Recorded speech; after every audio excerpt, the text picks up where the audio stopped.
비서가 사장실에 들어갔을 때 봉투는 사장의 책상 위에 있었다.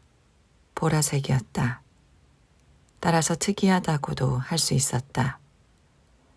게다가 종이는 아마포의 질감을 흉내내도록 도들새김이 되어 있었다. 약간 골동품 비슷한 느낌이었으며 전에도 사용된 듯한 인상을 주었다. 주소는 없었다. 발신자 주소가 없는 경우는 가끔 있었지만 이렇게 받는 사람 주소도 없는 경우는 처음 있는 일이었다. 봉투가 발견된 것은 잠겨있던 문을 연 직후였다. 밤 동안 그 문 너머로 아무도 들어갈 수 없었다. 비서는 봉투 뒷면에 뭐가 적혀 있는지 확인하려고 봉투를 뒤집어 보다가 자기도 모르게 어제 문에 열쇠를 넣고 잠길 때는 봉투가 거기 없었다는 생각을 했다. 하지만 그런 생각을 하다니 터무니없다는 느낌이 희미하게 따라붙었다. 터무니없어. 비서는 중얼거렸다. 어제 나갈 때 내가 못 본 거겠지. 비서는 모든 게 제자리에 있는지 확인하려고 한번 둘러본 뒤에 자기 책상으로 물러났다. 비서로서의 역할, 아니 거기 덧붙여 신복으로서의 역할로 볼 때 이 여자는 이 봉투 또는 다른 어떤 봉투라도 열어볼 수 있었다. 게다가 이 봉투에는 기밀 정보가 담겨 있다는 딱지도 붙어 있지 않았고 친전이라든가 비밀이라는 말도 적혀 있지 않았으니까. 그럼에도 비서는 봉투를 열지 않았다. 비서 자신도 그 이유를 이해할 수가 없었다.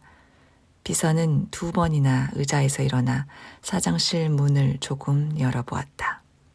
봉투는 그대로 그 자리에 있었다. 내가 미쳤나? 비서는 생각했다. 색깔 때문인 게 틀림없어. 어서 와서 이 수수께끼를 끝내주면 좋으련만. 비서가 오기를 바라는 사람은 그녀의 상사, 즉 텔레비전 방송사의 사장이었다. 사장은 오늘 지각이었다. 그는 10시 15분이 되어서야 출근을 했다. 사장은 말이 없는 사람이었기 때문에 그냥 인사만 하고 바로 사장실로 들어가면서 비서에게 5분 뒤에 들어오라고 명령했다. 자리를 잡고 이날의 첫 담배에 불을 붙이는데 그 정도 시간은 필요하다고 생각한 것이다. 비서가 방에 들어갔을 때 사장은 아직 외투도 안 벗고 담배에 불도 붙이지 않았다. 손에 봉투와 똑같은 색깔의 종이를 들고 있었다. 손이 떨리고 있었다. 사장은 책상으로 다가오는 비서를 돌아보았지만 알아보지 못하는 것 같았다. 사장은 한 손을 들어 올려 비서가 더 다가오기를 막더니 다른 사람 목구멍에서 나오는 듯한 목소리로 말했다. 당장 나가. 문을 닫고 아무도 못 들어오게 해. 아무도. 알아들었어? 누구든 상관없어. 비서는 걱정하는 표정으로 무슨 일이 있느냐고 물었지만 사장은 화난 목소리로 비서의 말을 끊었다. 내 말 못 들었어? 나가라고 했잖아. 마침내 소리를 질렀다. 나가, 당장. 가엾은 여자는 눈물을 글썽이며 물러났다. 비서는 사장의 이런 행동에 익숙하지 않았다.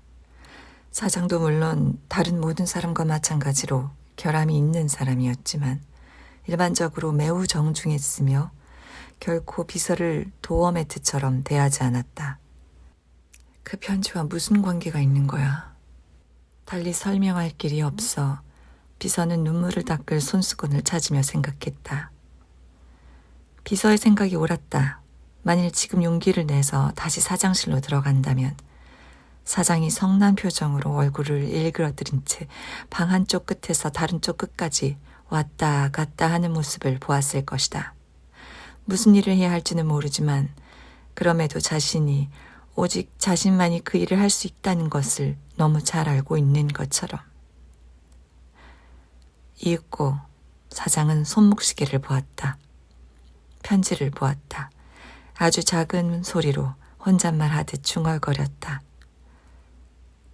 시간이 있어. 이윽고 사장은 자리에 앉더니 수수께끼 편지를 다시 읽었다. 동시에 다른 손으로는 기계적으로 머리를 쓰다듬었다. 그는 배를 움켜쥐는 공포의 소용돌이에 저항하면서 머리가 그대로 잘 붙어 있는지 확인하려고 하는 것 같았다. 사장은 편지에서 고개를 들더니 멍하니 허공을 보며 생각했다. 누군가와 이 얘기를 해야 돼. 그 순간 어떤 생각이 그를 도우려고 나타났다. 이것이 장난일지도 모른다는 생각, 최악의 취미를 가진 장난, 불만을 품은 시청자. 그런 사람은 아주 많았다. 그것도 아주 섬뜩한 상상력을 가진 사람. 텔레비전 방송계의 상부층에 있는 사람은 누구나 알다시피 이곳은 분명히 장미꽃밭이 아니기 때문이다. 하지만 화풀이를 하려고 나한테 편지 쓰는 건 흔한 일이 아니야. 말할 필요도 없이 사장은 바로 이런 생각 때문에 비서에게 전화로 물었다. 이 편지를 누가 가져왔나? 모르겠습니다, 사장님. 출근해서 평소처럼 사장님 방문을 여니까 거기 있던데요. 하지만 그건 불가능하잖아. 밤에는 아무도 이 방에 못 들어와. 맞아요, 사장님. 그럼 어떻게 설명을 할 거야? 저한테 묻지 마세요, 사장님. 저 나름대로 설명을 해보려고 하는데 사장님이 그럴 기회를 안 주시잖아요. 아, 미안해. 내가 좀 퉁명스러웠군. 괜찮아요, 사장님. 하지만 많이 당황했어요.